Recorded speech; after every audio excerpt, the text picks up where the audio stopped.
नमक का व्यापारी और गधा। एक समय की बात है, एक गांव में रामू नाम का एक नमक व्यापारी रहता था। वह रोज सुबह अपने गधे पर नमक की बोरियां लादकर पास के गांव में बेचने जाता था। उसका गधा बहुत मेहनती था, लेकिन थोड़ा आलसी और चालाक भी था।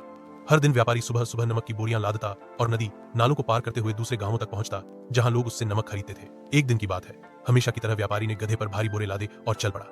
दोपहर के समय जब वे एक नदी पार कर रहे थे, तभी अचानक गधा फिसल गया और पानी में गिर पड़ा।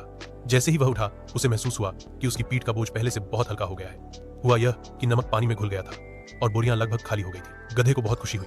उसने सोचा, वाह, यह तो बड़ा अच्छा तरीका है, बस पानी में गिरो और बोझ हल्का हो जाए।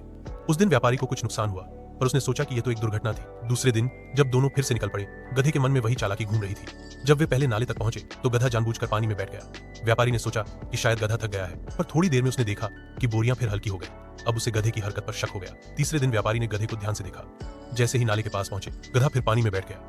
अब व्यापारी को पूरा यकीन हो गया कि यह उसकी चालाकी है।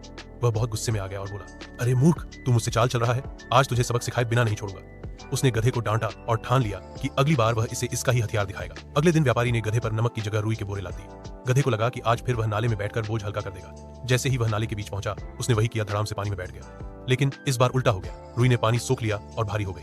गधे की पीठ पर बोझ कई गुना बढ़ गया। अब तो गधे को चलना भी मुश्किल हो गया। उसने बहुत कोशिश की, लेकिन उसके पैर डगमगाने लगे। व्यापारी ने बड़ी मेहनत से उसे किनारे तक पहुंचाया। गधा बुरी तरह थक चुका था और उसे अपनी गलती का एहसास हो गया। व्यापारी ने कहा, देखा, चालाकी हमेशा काम नहीं आती, ईमानदारी से काम करने में ही भलाई है। उस दिन के बाद से गधे ने कभी चालाकी नहीं की। वह रोज मेहनत से काम करता और व्यापारी भी उससे बहुत खुश रहने लगा। शिक्षा, चालाकी या शरारत से कुछ समय के लिए फायदा तो हो सकता है, लेकिन अंत में मेहनत और ईमानदारी ही सच्ची सफलता दिलाती है। मूर्ख और आलसी व्यक्ति को अनुभव ही सबसे बड़ा सबक सिखाता है।